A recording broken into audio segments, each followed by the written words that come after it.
საშინაო სკოლის გაკვეთილებს წარმოგიდგენთ კომპანია სილქნეტი.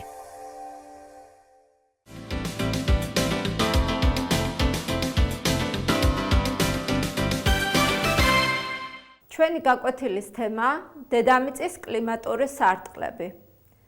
დედამიწის ზედაპირზე სითბოსა და ატმოსფერული ტენის არათანაბარი განაწილების გამო ჰავა ანუ კლიმატი მეტად მრავალფეროვნებით გამოირჩევა.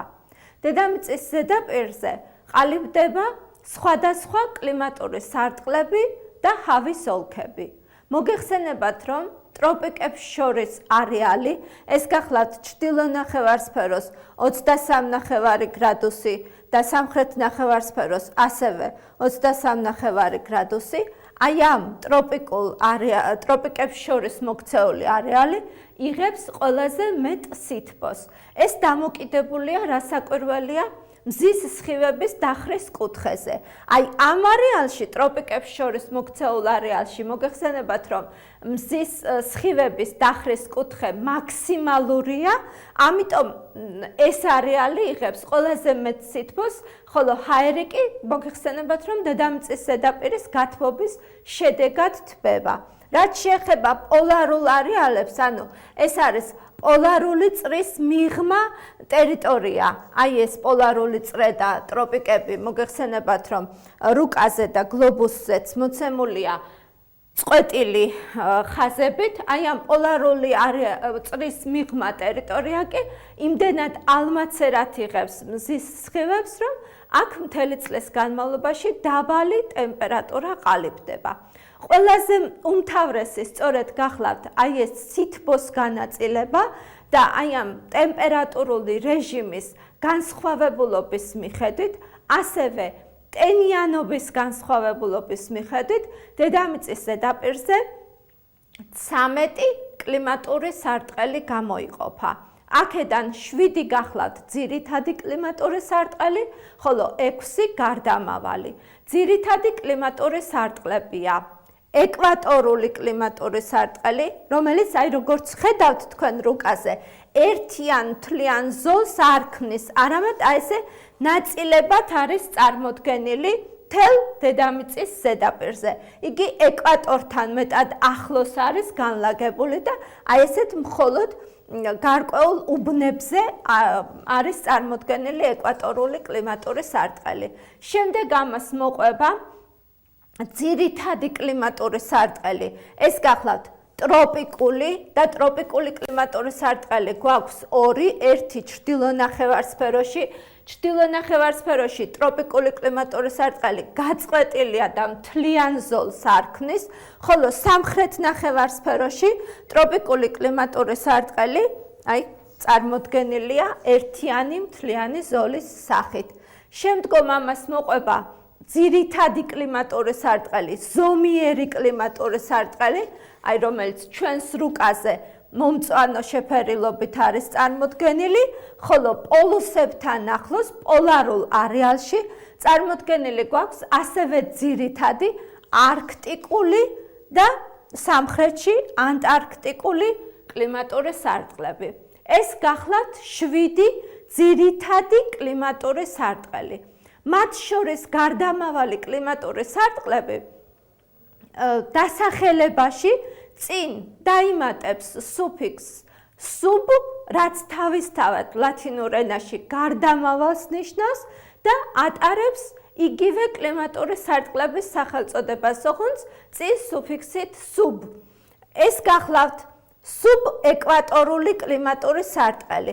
თუ თქვენ აი ამ რუკას დაუკვირდებით, თითქოს სუბეკვატორული, აი ეს შეფერილობა რითიც არის წარმოდგენილი, აი ეს ერთიანი ზოლი.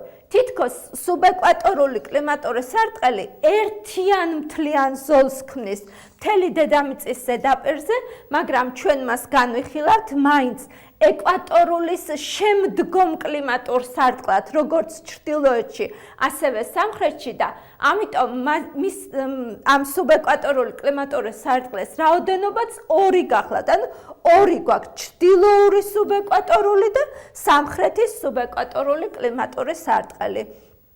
ასევე გარდამავალი ძირითად კლიმატურ სარტყლებს ტროპიკულსა და ზომიერს შორის ეს არის სუბტროპიკული კლიმატური სარტყელი, როგორც ჩრდილო ნახევარსფეროში, ასევე სამხრეთ ნახევარსფეროში.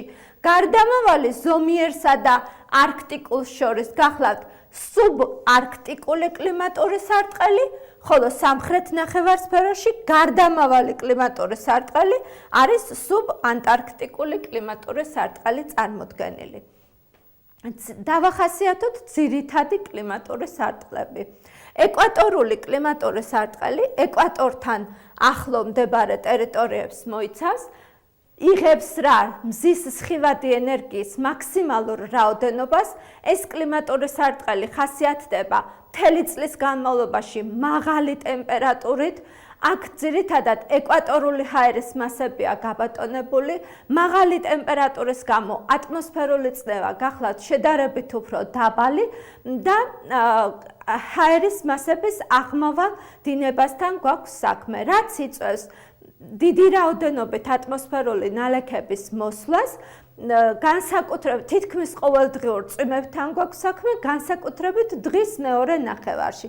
ანუ ეს არის კლიმატური სარტყელი, რომელიც ხასიათდება მთელი წლის განმავლობაში მაღალი ტემპერატურით და მთელი წლის განმავლობაში უხვი ნალექიანობით. ეკვატორულს შემდგომ მოყვება ძირითადი კლიმატური სარტყელი, ეს გახლავთ ტროპიკული კლიმატური სარტყელი.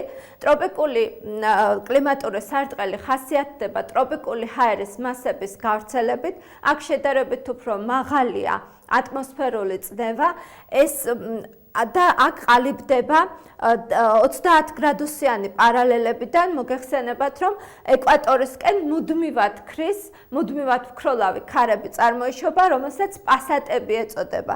აი ტროპიკული კლიმატური სარტყელი ყველაზე მეტად განიცდის სწორედ პასატების მოქმედებას. ეს ამ კლიმატურ სარტყელში, ვთქვათ, განსხვავებით ეკვატორულისაგან, უკვე გამოიკვეთება შედარებით ნალექიანი და შედარებით უფრო მშრალი პერიოდები, უკვე განირჩევა ეს ორი სეზონი ერთმანეთისგან და საერთოდ ხასიათდება შედარებით უფრო მშრალი ჰავით.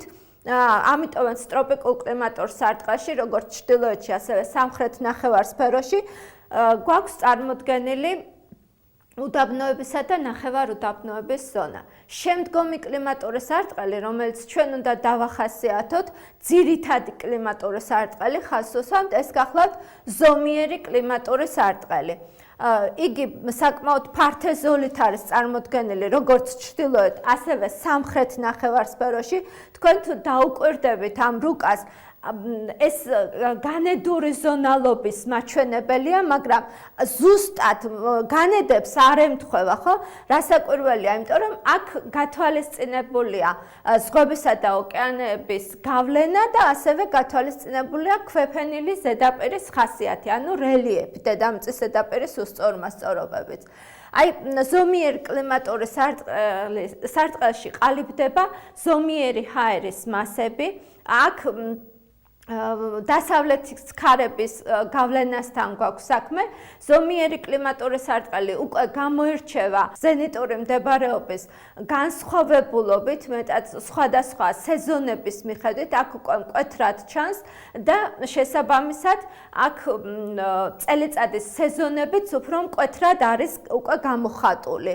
ზომიერ კლიმატურ სარტყელს შემდგომი ძირითადი კლიმატური სარტყელი, რომელიც მოყვება, ეს გახლავთ პოლარული, ანუ არქტიკული კლიმატური სარტყელი და ანტარქტიკული სამხრეთ ნახევარსფეროში. ეს აქ უკვე ჩამოყალიბებულია პოლარული ჰავის ტიპი, ეს არის შედარებით უფრო მაღალი ატმოსფერული წნევა ყალიბდება და თუ ეკვატორულ კლიმატურ სარტყელში მთელი წლის განმავლობაში ერთი სეზონი, მაგრამ ერთი და თბილი სეზონი იყო წარმოდგენილი, პოლარულ არეალებში ასევე მთელი წლის განმავლობაში ერთი სეზონი გვაქვს წარმოდგენილი, მაგრამ აქ უკვე ცივ სეზონთან, ანუ მთელი წლის განმავლობაში შეიძლება ითქვას, რომ ზამთარია აქ გამეფებული. ამასთან ერთვის კიდევ ისიც, რომ მოგეხსენებათ, რომ ეს კლიმატური სარტყელი მდებარეობს რა პოლარული წრის მიღმა, აქ 6 თვის განმავლობაში დღე გვაქვს და 6 თვის განმავლობაში ღამე მეფობს ხოლმე ამ ტერიტორიაზე. ესეც რა თქმა უნდა, რომ ტემპერატურის განაწილებაზე ძალიან დიდ გავლენას ახდენს, როგორც დღეღამურზე, ასევე სეზონურ გადანაწილებაზე.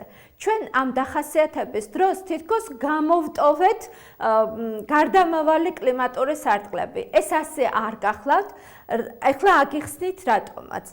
ამ კლიმატურ სარტყლებს გარდამავალი ქვია ზუსტადაც იმიტომ, რომ ისინი წელიწადის დროების მიხედვით ხან მის სამხრეთით მდებარე ძირითადი კლიმატური სარტყლის თვისებებს იძენენ, ხოლო ხან მის ჩრდილოეთით მდებარე კლიმატური სარტყლის თვისებებს და ეს ყველაფერი დამოკიდებულია მზის ზენიტური მდებარეობის გადაადგილებასთან. კლიმატიც ხომ სიტყვა ზუსტად აქედან მოდის, კლიმატოს დახრას ნიშნავს და მზის სხივების დახვრის კუთხეს აქვს ძალიან დიდი მნიშვნელობა, რომელიც მზის ზენიტური მდებარეობის ტროპიკებს შორის ცვლილებასთან ერთად გადაადგილდება.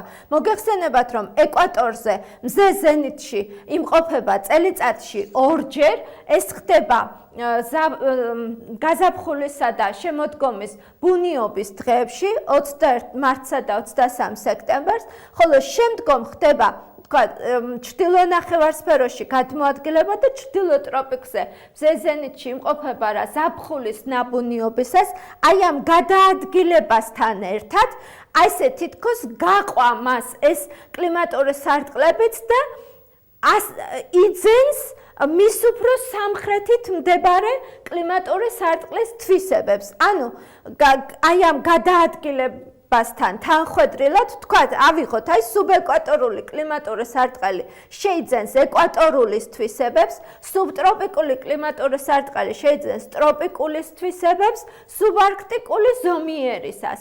ასევე მოხდება სამხრეთ ნახევარსფეროშიც ეს ცვლილება იქნება ისევ ჩრდილოეთური, მაგრამ ნახეთ აქ რა ხდება, ჩვენთან რომ ზაფხულია, მაშინ სამხრეთ ნახევარსფეროში ზამთარია და სუბარქტიკული კლიმატური სარტყელი თუ ჩრდილო ნახევარსფეროში ზომიერის თვისება შეიძინა, სამხრეთ ნახევარსფეროში ის არქტიკულის თვისებას იძენს. ანუ შედარებით უფრო მკაცრი გახდება და აქ კი პირიქით, ხო? ეს არის სწორედ აი ამ სეზონების ცვლილება, სწორედ აი ამაში გამოიხატება.